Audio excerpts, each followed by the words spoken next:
Hello, everyone. Welcome to Hacking HR Lab and welcome to our September series on people, culture, and strategy. I'm Peter Searcy. I'm going to be your moderator today for what I'm going to be sure is an awesome conversation and an awesome panel. So as we get folks added in to the stage, let's just go ahead and center ourselves. So, today we're going to talk about leveraging people and culture as catalysts for change. And so if we can get the folks to join me, that would be great on stage. Perfect.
All right, let's try this again. If I could just get somebody from the tech side in the chat to let me know if you can hear me and bring folks into the stage. Excellent.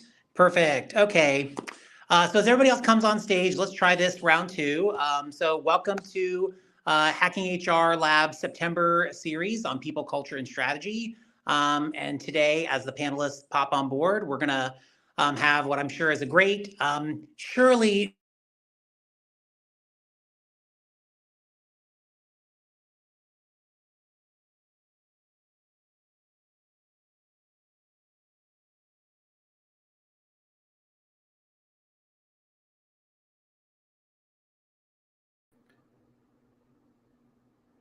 Can someone else, if I speak, you hear me or no? I can hear you, Peter. Oh. Or I'm sorry, Paco.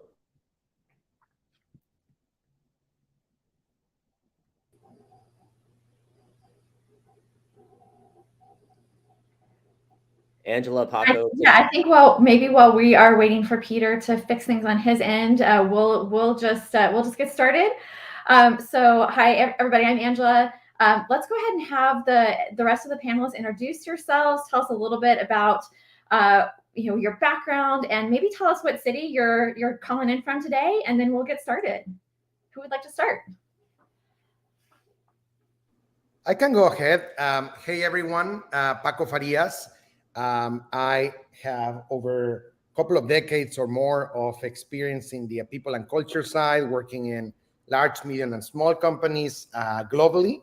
And I have a deep passion for this topic in particular. So looking forward to have a conversation with this amazing group of panelists and with the audience. I'm based out of the Woodlands, Texas, near Houston. I'll jump in. So hi, everybody. My name is Pamela Eichelberger. Like Paco, I've got more years than I'll admit to publicly doing HR. Before that, I actually did HR with Training Wheels, doing business operations on the retail side. Also like Paco, I've worked everything from startups to multinational banks, been an HR team of one to leading an HR team of 300. So lots of experience, certainly a ton of passion around business transformation. I think one of the things that most excites me is this shift into more of an agile mindset in how we think about HR and how we can partner with the business to help drive transformation and not just be seen as the executioners of the process that someone else has put into place, but really be a part of the process. So I'm excited to have that conversation. And I'm calling in today from lovely but very hot Tampa, Florida. I guess that means I'm next. My name is Taylor Bradley. I am the head of HR business partners and compensation at Turing. Have about a decade of HR experience. Prior to that, I was a firefighter, paramedic. So still putting out fires, just in a different capacity. And I've predominantly been in the tech space, supporting SaaS companies, typically in that late stage pre-IPO setting. And so I'm interested to hear and learn from all of you and see the impacts of things such as higher for longer interest rates on the tech industry, which should be interesting. I don't think we have Peter back yet. And you're calling in from where, Taylor? Oh, I'm calling in from Washington, D.C. Thank you. Super. Can you guys hear me now? Yeah. Oh, okay. Well, I'm not sure what happened, but thank you for an amazing set of intros. And actually, would you mind, Peter, if I introduce myself as well? No, please, please, please. Thank you. All My right. enthusiasm got the best of me. And I'm so glad you're back, because that was not pressure I was excited to have this morning. So hi, everybody. I'm Angela Hayroth, and like my other esteemed panelists, I bring about 25 years experience in talent management for in-house inside of corporations, leading and transforming talent management, culture, employee experience. And currently, I'm the founder of Talent Lifecycle Designs, which is a consultancy that focuses on creating engaging experiences and practices on behalf of other companies. I'm also an adjunct faculty member. I teach graduate students in a master's HR program, specifically in talent management and organizational effectiveness.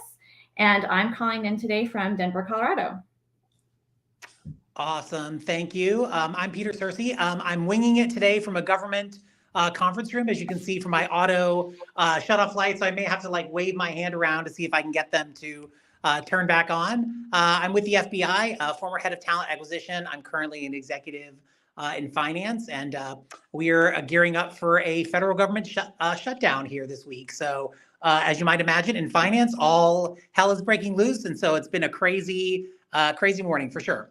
So today we're going to talk about, like we said, the leveraging people and culture as catalysts for change. I do sort of want to start a little bit and talking a little bit about everybody, what you think the specific role of the HR part of the organization, what role HR has in ensuring that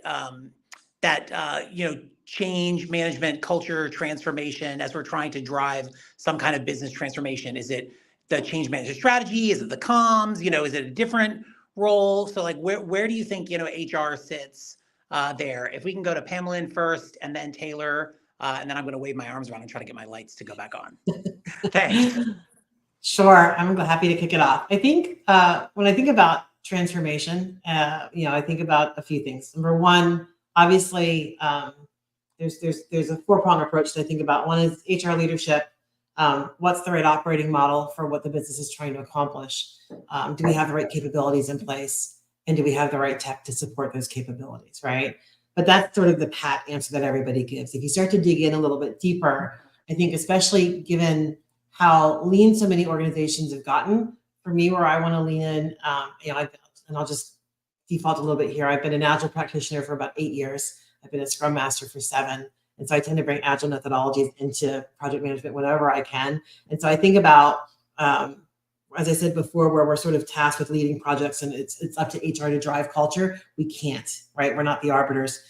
We look to our leaders. And so that means we want to be really focusing in order to have amazing transformative opportunities, is to make sure that we've got non-HR stakeholder engagement is key. That we don't really talk about that a lot.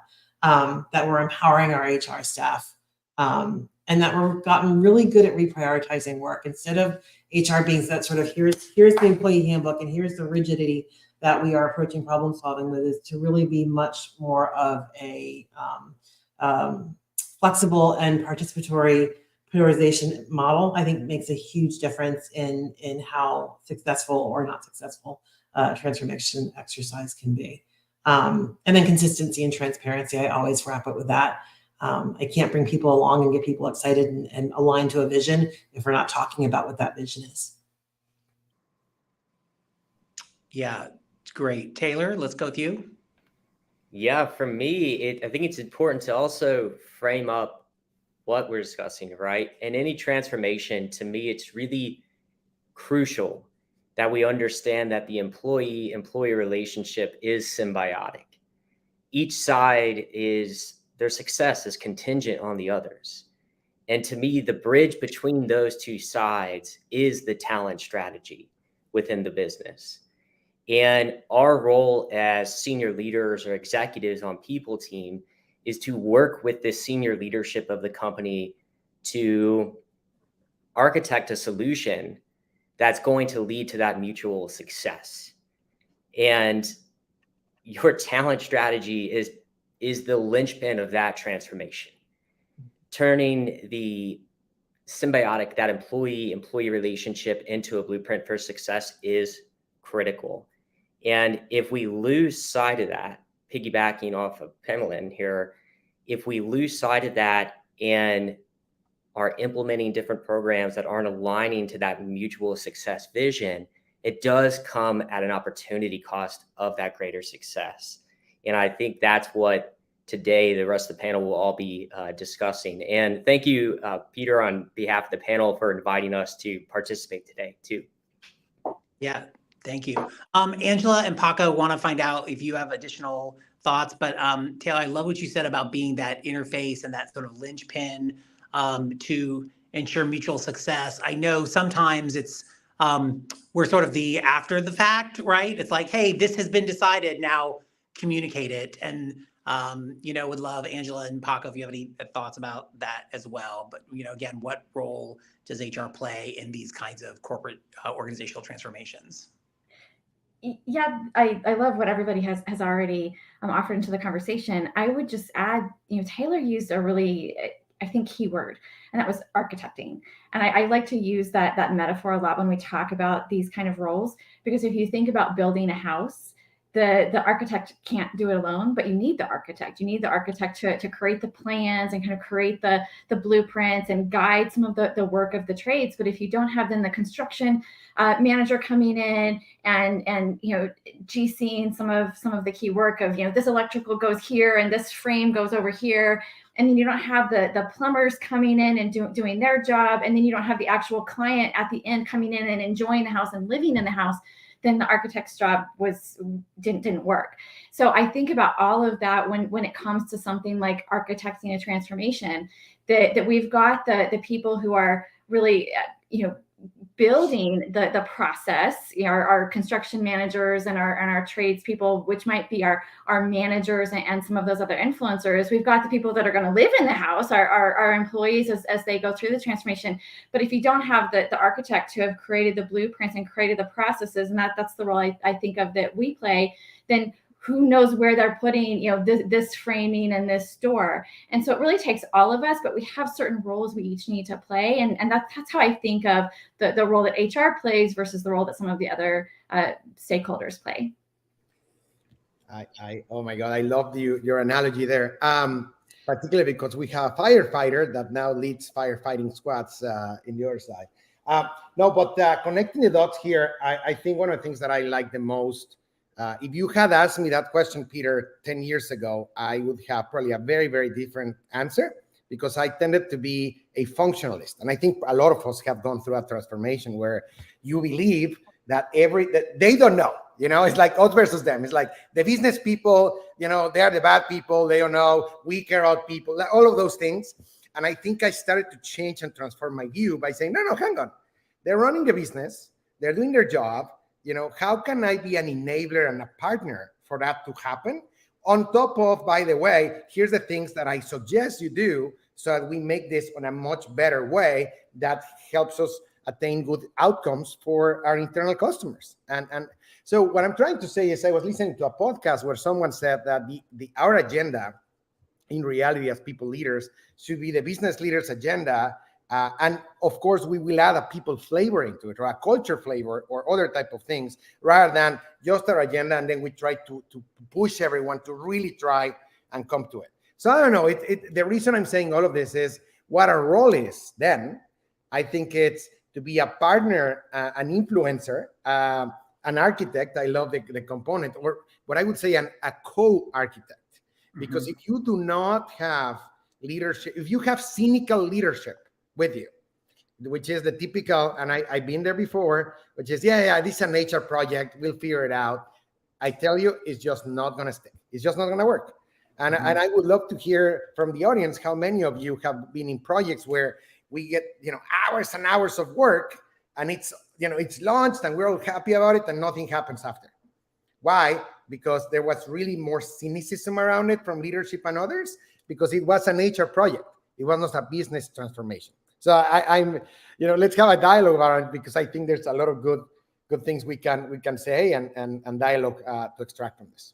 Yeah, I definitely want to follow up on that point for sure. But I do want to go back to this thing that you talk about, in your difference in maybe how you would have answered this question 10 years ago versus now. And I think, one of the things, big conversations I have with my team is about idea shaping, right? Like at the first line leader level, they're very tactical, and it's all about their team's problems. And like, that's because they're in the weeds all day. That's all they can see. And as you, like at my level and at my boss's level, it's more about like, how do you take that corporate, or in my sense, organizational strategy, and take something very, very abstract, try to make it a strategy, and then try to translate it into some kind of tactics. And that requires that you to know what other people's problems are, because you can't, none of us are isolated in a silo by ourselves. I think to your point, we do these projects and we think, oh, it's going to be amazing. This is going to solve all the problems.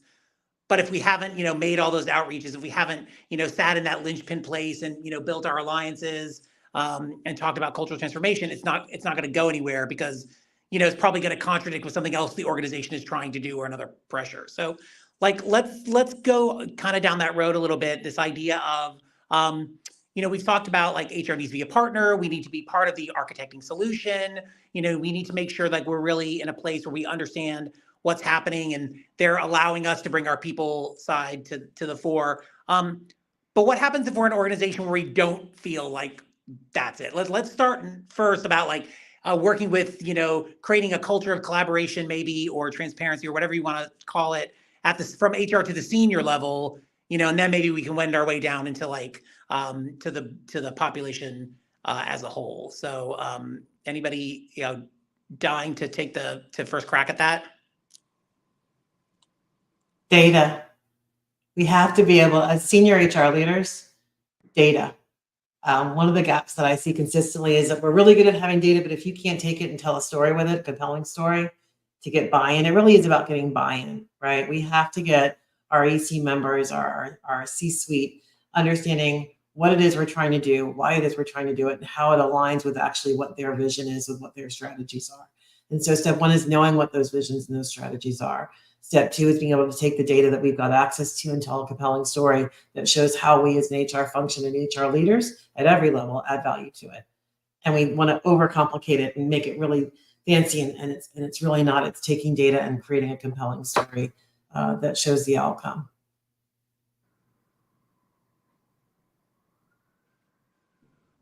Yeah, I'll add on to that. I had the privilege of speaking at a Nigeria-based data analytics conference recently. So Pamela, I'm really happy you talked about data. And one of the things that I spoke about was the idea of what I call the MEDICS method, where you assess a situation, you determine what the needs are, and provide an outcome. And one thing that I think is exceptionally important with data, HR sometimes does really well, is assesses and determine what the needs are. But when it comes to execution, things may fall off the rails or get lost in analysis paralysis or try to lead by consensus. And that's where I do think there's a real opportunity here. I see in the chat, many people are talking about AI and potential for coming for our jobs. I like to remind people, because I used to work at DocuSign, that only a few years ago, most companies in the US weren't doing e-signature. They were still doing everything by paper. So change is execution on change. To really embrace new technologies, embrace new ideas, takes time. And it takes leaders that have that final piece, that provide an outcome top of mind when they're working through their talent strategies. Mm-hmm.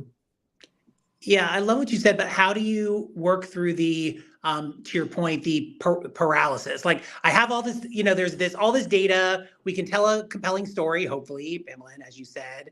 We maybe know what we need to do, but then there's this, but who pulls the trigger, and how can we get them to do that? And I know that we sometimes have this fear of making a decision.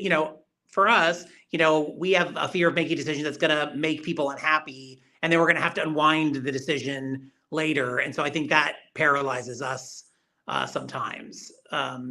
Angela, Paco, any thoughts on that? Yes. So and I also love how the chat is starting to have some good debate and discussion here. We need to speak the language of business at the end of the day, and the language of business evolves as well. From anecdotes to data, and as Pamela was saying very well, I think a lot of us on the HR functional side become very good with reading people, reading situation, all of those things that come through the senses and a bunch of other things, and become anecdotal, which I don't think, I think we should keep doing that. That's a key differentiator we have. Having said that, if we don't add analytics capabilities, which by the way could come from AI, could come from other type of things, we're dead, right? Because then you become the left side of the spectrum of functionalism, and nobody's going to listen to you because you don't have the credibility you need. So when you get into all of this analysis paralysis, which by the way, a lot of that is, several people are saying that, and probably most of us have experience, which is not necessarily the right tools that you may have, or the data is not fully clean. We can get into all of those things. I tend to be going back to agile principles and other things. I tend to go to the 80-20, which is, okay, what can we control here? Do we have at least one metric that we can focus and sprint in 2 or 3 or whatever weeks to get at least clarity on one metric. Let's not try to boil the ocean and have perfection. Let's go to one. If you go to one and you get the team and going into that, trust me, then you can start building credibility with the business because you're starting to show them baselining, and then you start measuring against that. And then you can do other stuff. But what happens with a lot of us is we try to boil the ocean. We have these perfect plans, and we get into analysis paralysis, and then we get into, oh, I don't have the tools, I don't have the HRIS is screwed up, I don't have it. Well, hang on. Let's do the 80-20. Let's start with one thing and then build on top. That has been amazingly useful for me because at least you show progress. So that's one idea.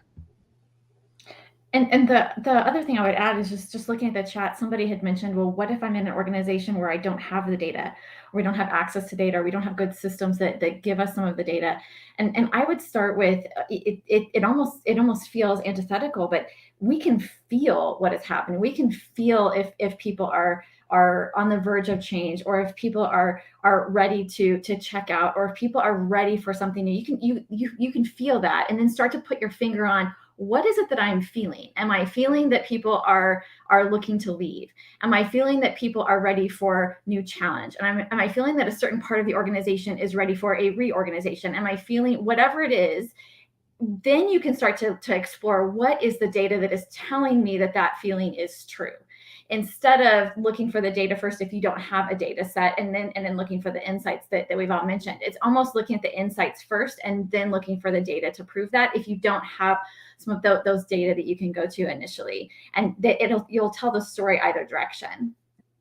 Yeah, and I love especially how you ended it, because at the end of the day, like, we can have all the data in the world, but if we can't use the data to tell a compelling emotional story about what is happening with our people and how that's going to affect the business need that we're trying to drive, it's also not going to be helpful. I mean, I'm sure we've all sat in some kind of meeting, and like, my former boss was the best at this. He was like, I want to see a 50-point PowerPoint slide full of data and charts, and like, man, he was in heaven. And he would be like, oh, this is great. And I'm looking at this, and literally, of the 50 other people in the meeting, nobody is following the charts as fast as he is. Nobody is looking at those insights. Like, everybody else is lost, because he was the one guy in a million who can like hone in on like 30 pages of data and like create the story in his head. But everybody else in the room is like, but what am I even looking at? Like, what story is this telling me? I need somebody to literally interpret this for me. So I think that's also, whether it's Paco mentioned as a differentiator, I think it's like going from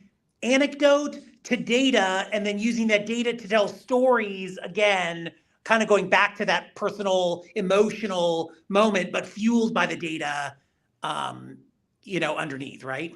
Well, And it can't be a one-size-fits-all approach either. I mean, you've got people, I've got data scientists, not for nothing, not to generalize, they don't care about the story.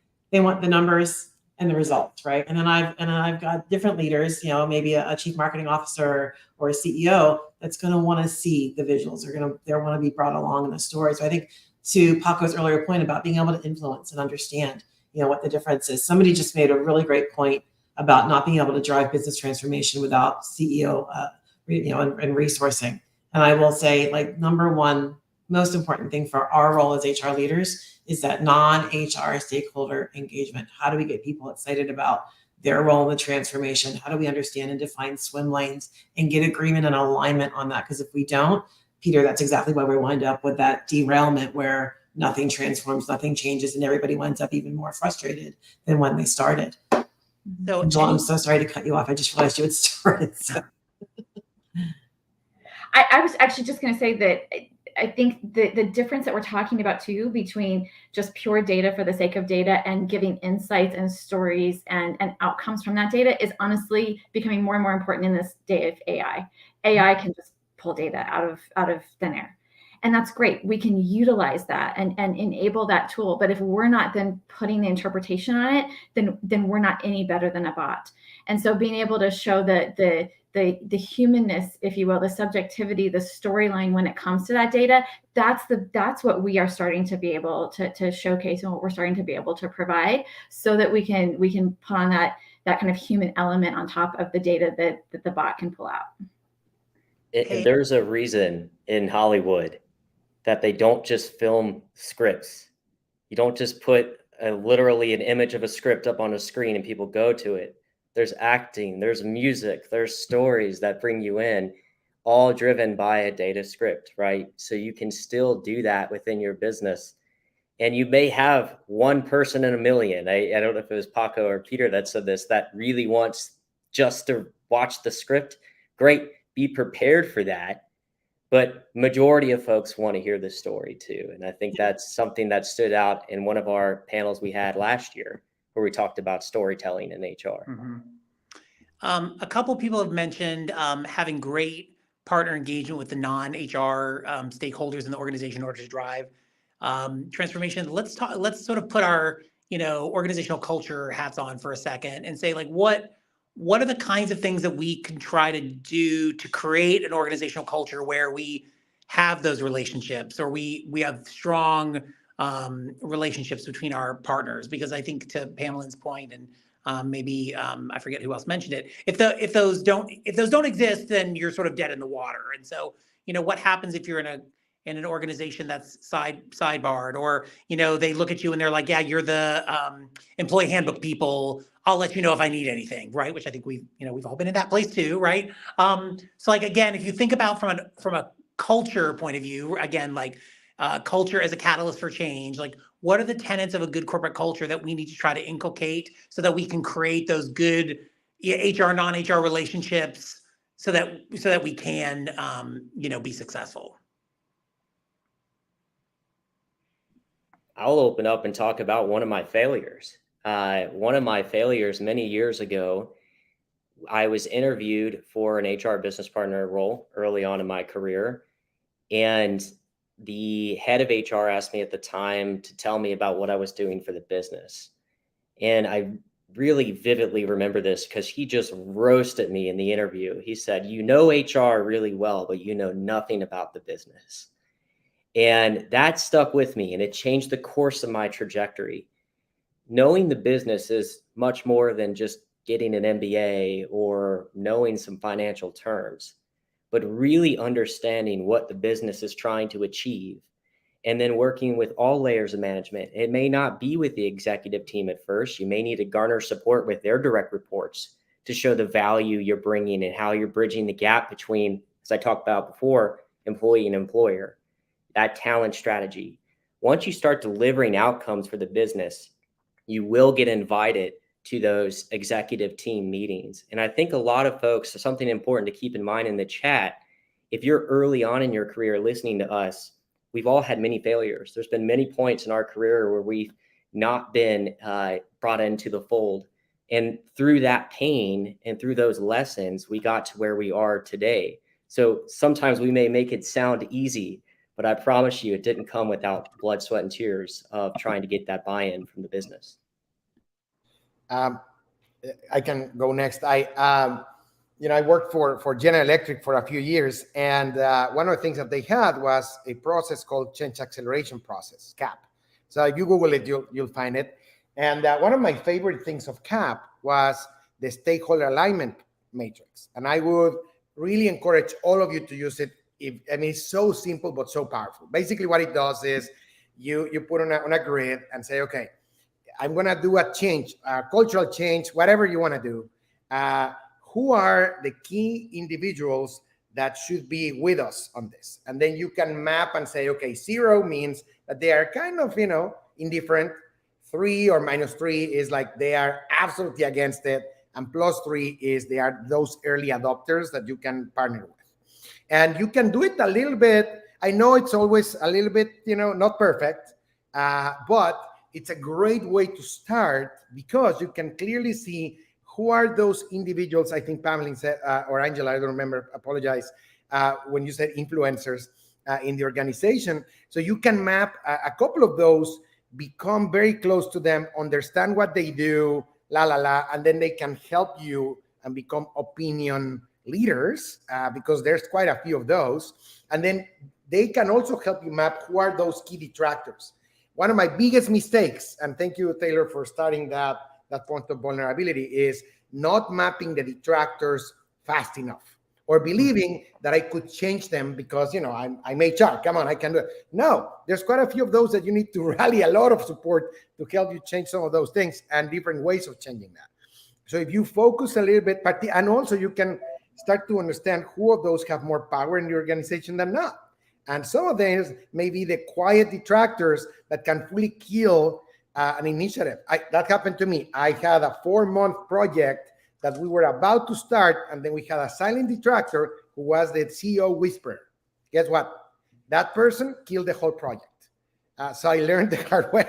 So anyways, that one, I believe it's a key tool that we all can use and should use as we create, because it talks about storytelling, it talks about alliance making, it talks about influencing, getting close and deep into the different parts of the business.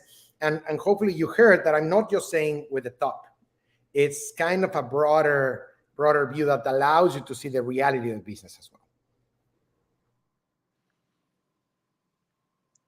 So I hear a couple things in common. I hear, we really have to have a culture of sort of internal listening and, in a way, internal giving, right? We have to be willing to give, to get, right? And I think we have to be have a culture of, really understanding where the stakeholders are, right? I think, again, sometimes early in our careers, we're very, very siloed. And, if you can't even understand the entirety of the org chart of your organization and what all the groups are doing, you definitely have no hope to try to figure out where all the potential detractors and potential supporters are, right? So I think it's really crucial that no matter where you sit, if you can't look at your entire org chart and not just look at them like, these are my FSL, these are my billets, these are my, recs to fill, they're boxes, right, to take action against. But like, no, I really understand what this part of the organization adds to the business and what this part of the organization is doing for the business. If you can't do that, then I think, you definitely have to have that first. But that means you have to have a culture of it's okay to ask questions internally and be perceived as an interested party, not a, why are you all up in my business? So in a way, you almost have to inculcate that attitude and that culture of like, it's okay to be curious about the parts of the business. So I would almost say that's like the baseline that you need to do the next couple of things in sort of domino order. I was trying to frame up HR when I just came back to Nielsen, and I talk about HR as business enablement, and that doesn't mean in a codependent kind of way. What I talk about, it means that we identify and remove blockers.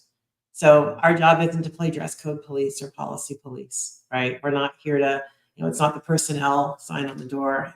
You can't see that word.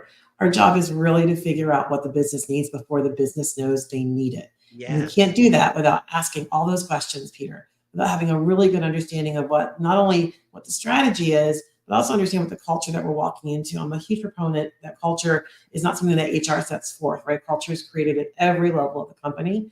And that means that in order for us to get buy-in, in order for us to help influence strategy, we have to be one and not viewed as this alternate separate, HR is over here. We are part of the business, and we are an integral and critical part of the business that helps get the work done. But how do you convince your internal folks of that if they're not there with you? Like data. Yeah.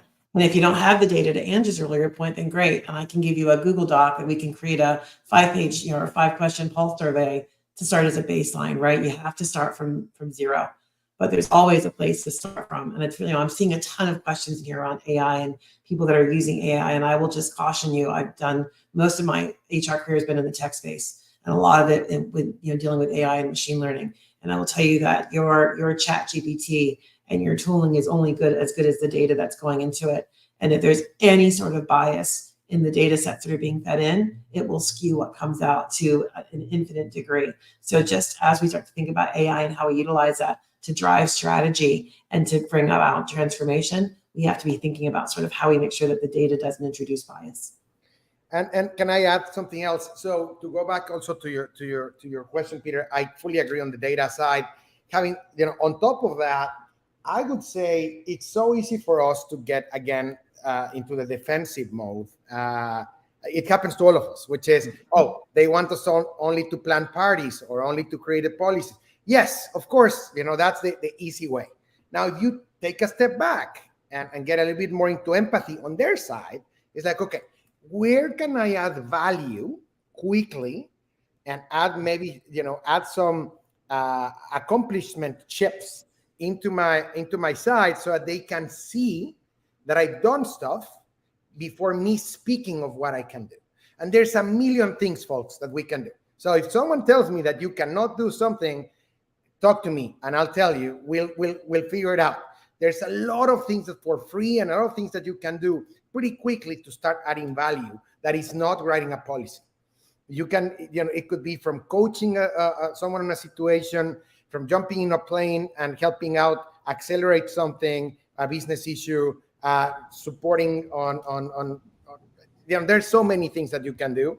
So in my opinion, there's that silent way of building credibility by doing things so they can see the value that they don't know what they don't know. Just think about it for a second. A lot of people don't know that if we are entitled, they're like, you should know. No, they shouldn't. They know what they do. It's their business, right? So how can we help them get out of the I don't know that I don't know side of the house by showing them the type of value add things that we can do from a coaching, organizational development, culture, listening, blah, blah, blah perspective, which by the way, we can also help drive some business outcomes that will be even better. But combining all those things, I think you can start to see some magic going on. I'm going to offer up maybe a dangerous suggestion, and I don't exactly know how to articulate this. Do it. so I might need some help. Sometimes we get ourselves in this profession into trouble in two different ways. One is we make things look too easy. And so when we ask for resources, people go, you don't need it. You've been doing all this with the number of people you already have and the technology you already have. Why do you need anything more? Because we refuse to let things fail. People that are attracted to this profession, and we will do anything to make sure they don't fail. And the other issue is that we can see ahead. Often we can see if we don't do this change or this transformation, we can see 8, 10, 20 steps ahead, and we know what will happen if we don't do that. They can't see that. And so oftentimes we don't paint that picture well enough. So we're saying we need to do this so that this over here doesn't happen, but we're not explaining and painting that picture of what this is. And so they don't get the danger. Here's what I wonder. This is the potentially dangerous aspect. What if we don't do it? What if we say, look, guys, my suggestion is we do X, Y, Z based on this data because I can see where we're going. But if you don't want to do it, let's see what happens. Now that, like I said, it's very dangerous depending on what that could possibly be. But instead of creating the reliance on where the stopgap, we can show you didn't follow what I suggested. Now, if we could rewind the clock, again, dangerous. So that's where I need some help in how I'm trying to verbalize this. Yeah, but I think haven't we all actually been there in reality where we've made some suggestion and we're like, hey, if this doesn't, so in a way, I'm not even sure we would have to do anything different because I feel like that's sort of our reality sometimes. Now, sometimes it's because we haven't painted a picture well enough. But my wife gave me one of my best pieces of professional advice ever, which I use all the time, which is it's not illegal, unethical, or immoral to make a dumb business decision. And sometimes the people that are making the decision, they're making a dumb decision, but they're also paid to make that dumb decision. And if we have done our professional best to basically be like, okay, well, from my point of view, this is what I think is going to happen if you make that decision. And I would advise we do something else instead. And they're like, nope, go make your employee handbook. I'm gonna do what I want. You're like, okay. It sucks because it's so obvious to us. I think to Paco's point, like we know, and Angela, what you said, like we know because this is our business. We know, we can see so clearly, but they can't sometimes. And we're like, okay. And then they are gonna fail sometimes. We just have to do our due diligence. I mean, that's kind of how I think. What everybody else, what are your thoughts? Angela, I love the hot take. I think we should all give some hot takes, right? I think that's important. What sticks out to me is and not you, Angela, but you, all of us collectively, we need to make sure that we're putting ourselves in positions to be heard. And one of the HR business partners I've been mentoring recently, I'd ask them, what are you most known for? What is the HRBP team at your organization most known for? And she had said Ice Cream Thursdays. I'm like, great, but you're doing it wrong, right? If that's what the business partners are known for, probably not going to be in a position to be taken seriously when you need to go discuss an urgent business matter or a strategic business matter.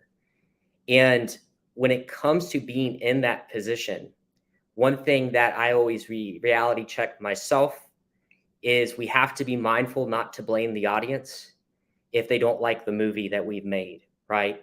If we aren't connecting with the audience, we need to make sure and identify why we aren't making that connection, what's not resonating with that base. Because a lot of the things, and Angela, I believe you said you're in tech, so I'm sure you and I have some many stories we could share. Many of the business challenges that our businesses face are not original problems. These are things that can be forecasted, foreseen. There's books out there. Why Startups Fail is a great book to read. And it identifies all of these things, but you need to make sure that you're first in a position to be taken seriously. It's not to say don't do Ice Cream Thursdays, but that shouldn't be the only thing you're known for. And also make sure that you avoid blaming the audience and you really identify, am I just not making the right connection? Am I not, to Pamela's and answers before, am I not bringing the right data to this argument or the right story? So those are things that I would keep in mind. And my hot take to add to Angela's is I think as an HR community, we do ourselves, especially where conferences where a lot of emerging talent go in HR space, a huge disservice on the breakout sessions that we do. It's a buzzword salad of things that are out there, but rarely do I see operational excellence, driving efficiencies in the business, connecting the story to the business case.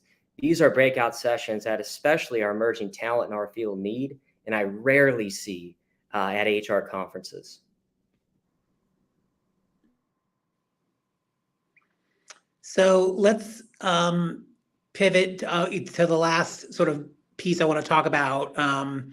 Where we talked about, so we talked about organizations of the whole and sort of driving culture, and I do want to focus now on the people point, whether it's young talent or finding, like, how do we find those folks that can help us be those change champions, right? I think we all know that there are people in the organization that have the title but no power. And to Taylor, I think your previous story, they're the CEO whisperers. They're the people that have no title, but they have a lot of power and influence in the organization. So if we're looking or if we're giving advice to people, like, first of all, what are your strategies for finding those people in the organization and approaching them? How can you leverage them? What are your strategies to leverage them to help get done what you need to get done? Pamela, can we start with you? Yeah, absolutely. I think in terms of identifying people, I think we need to listen. Not only are we in a role where we have to be good influencers, but excellent observers, and know who the key players are. And then I think it's knowing your audience. I am of the mind of under promising and over delivering. I'm very cognizant of my brand.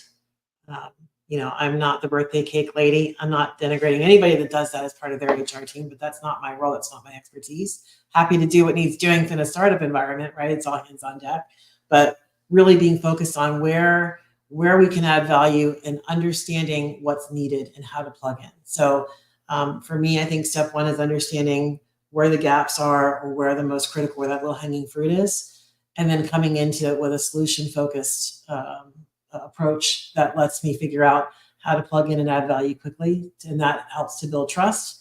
And then that helps to build my ability to influence.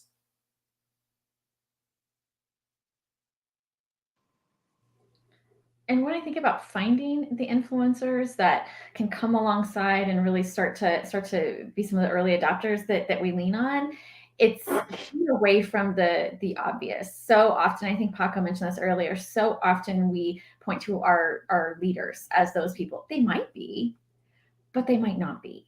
And so thinking about who are those that people tend to wait to say the first answer in a meeting before everybody else chimes in. Who are the people that always get copied on a message? Who are the people that if that person doesn't buy into whatever it is, they're not going to either? Who are those that people follow? They might be the ones who've been with the organization the longest. They might be the earliest. They might be those who have referred the most people. Whoever they are, you can look for all. You can ask these different questions to go find them. There's actual technical ways to find them as well, though those are fraught. But go find those people, identify those people, and bring them alongside with you, and tool them up. Give them, bring them along in the story, get them excited about whatever it is that is transforming and doing, and give them things to do, tasks to do, to be able to go out into the organization and pull other people in. Because if they're not bought in, nobody else will be. Yeah, I love your point about like looking who's CC'd on the who are the people that are always CC'd, right? When you start to see names over and over again, or sometimes, if we're going out and making our own relationships and with our HR business partner, our partners, you can just ask a simple question about like, hey, I know you're really busy. Who here can just sit with me and give me the real scoop on what's going on around here? Like the real ground level, real truth. And who's going to give it to me straight, like not some fancy BS, but like really who's going to set me whatever. Those and whoever they name, those are going to be the people, because that's the people that they trust to give you the real truth, but not burn you, but not sell you a bill of goods, right? So like, that's a good way to do it too. And also if you are very curious. So one of the traps that we can fall on is because we know we have developed certain insights and certain techniques to know pretty quickly what's happening. We can fall into a trap of saying, no, I know everything. No, never. Always go back into, I know nothing, get back into vulnerability mode, and just be very curious. And sometimes the dumbest questions can get you the best answers, which is normally going back to the basics with certain individuals. And it could be as easy as, what don't you like about here? Or what do you like about here? Or what would compel you to move us forward? Or why are you, those type of things can help you continue to reshape and shape your narrative as well as you connect with the next one. And I hear, and then you can start making connections, and hopefully you can become viral. The ideal part of any of these things is virality. So if there's any way where a few people can get excited enough of we're going to a moon, yes, we are. Okay, let's get all of these people getting to the moon.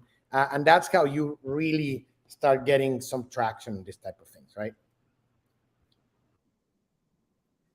And +1 to all of that. I hope everyone is taking notes on these things.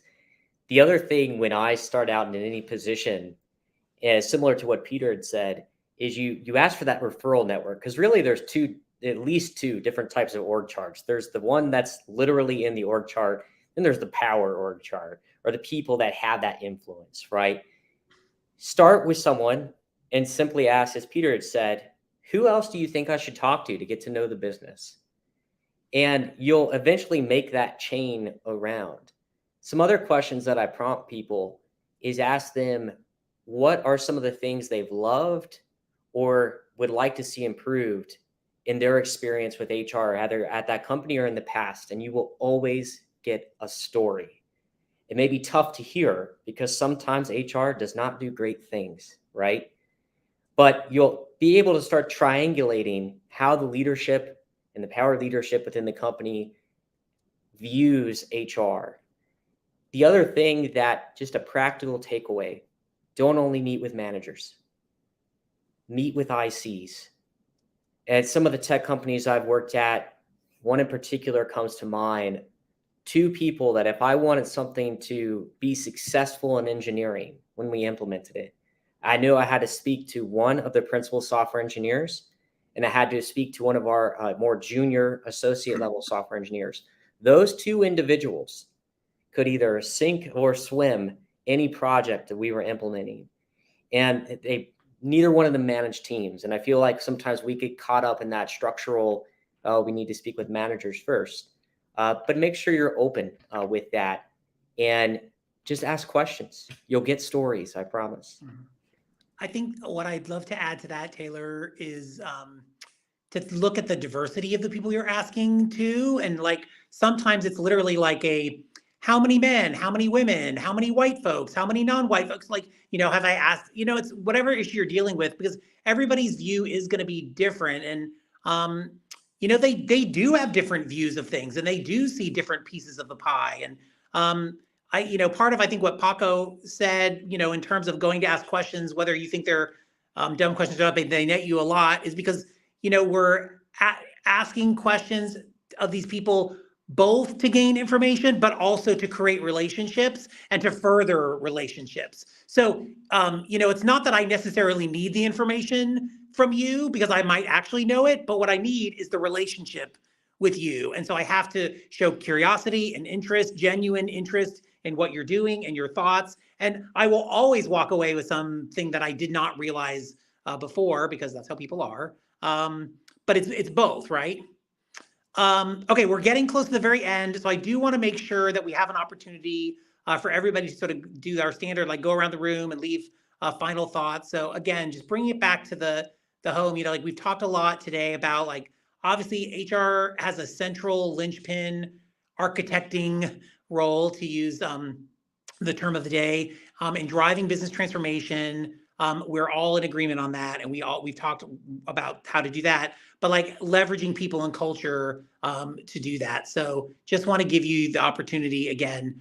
Let's start with Paco, and then I'll kind of call on you each, and give me, like, what do you want the audience to take away from this conversation today? Thank you. I learned a lot, so I took a lot of mental notes, and I will have to recap this for sure. Thank you for all of you. Great contributions. I think what I take away, and hopefully the audience can take away, it's a couple of things. The first one is you're not alone.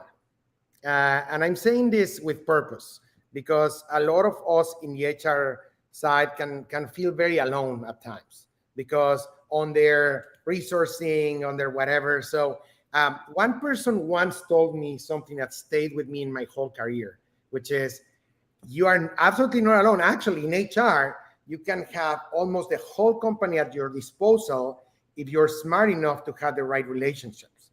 So think about it that way. You may not have all of these tools, but if you add a lot of value to other people, you can also partner with them, and they will do things with you.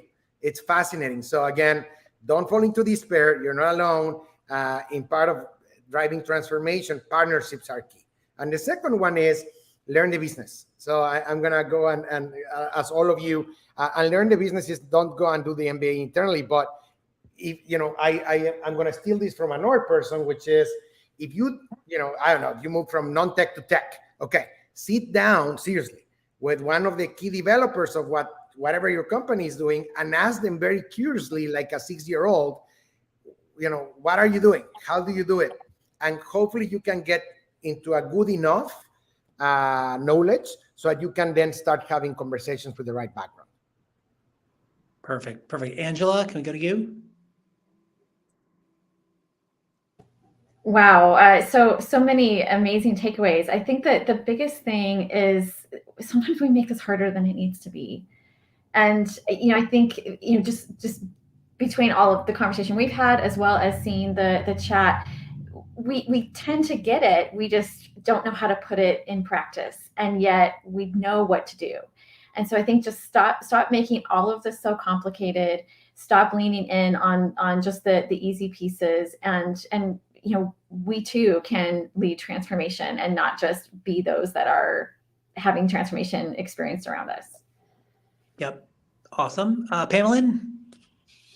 Absolutely. To plus one on Paco is know your business.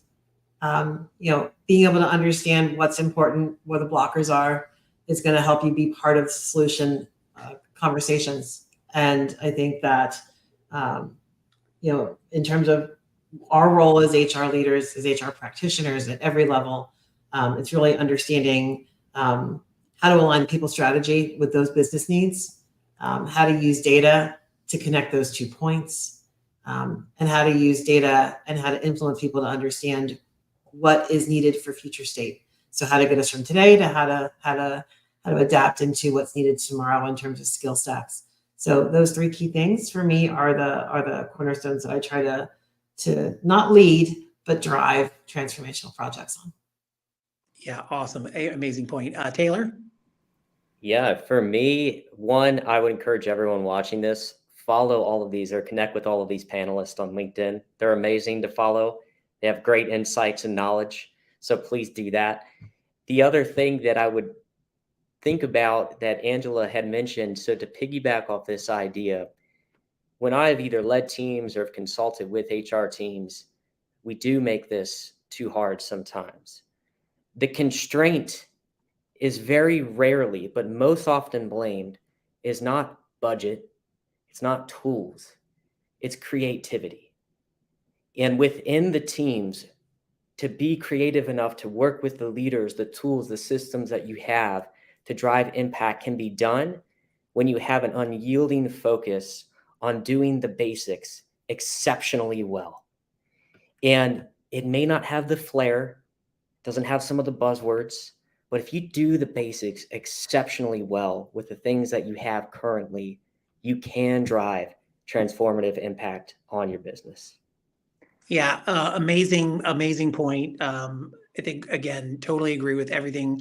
I would just add, like, people are complicated and it's okay. And they're going to be emotional. And so we can talk about driving change, but like, let's not forget people's emotional reaction to change and the loss that sometimes means for people, and just allow them to be human. I mean, we're trying to be the human part of the business too. And just remember, like, we have to keep that in mind. It's not always as logical as we might think. Sometimes we just have to acknowledge that, people are emotional and they're going to make emotional decisions, and that's just normal, right?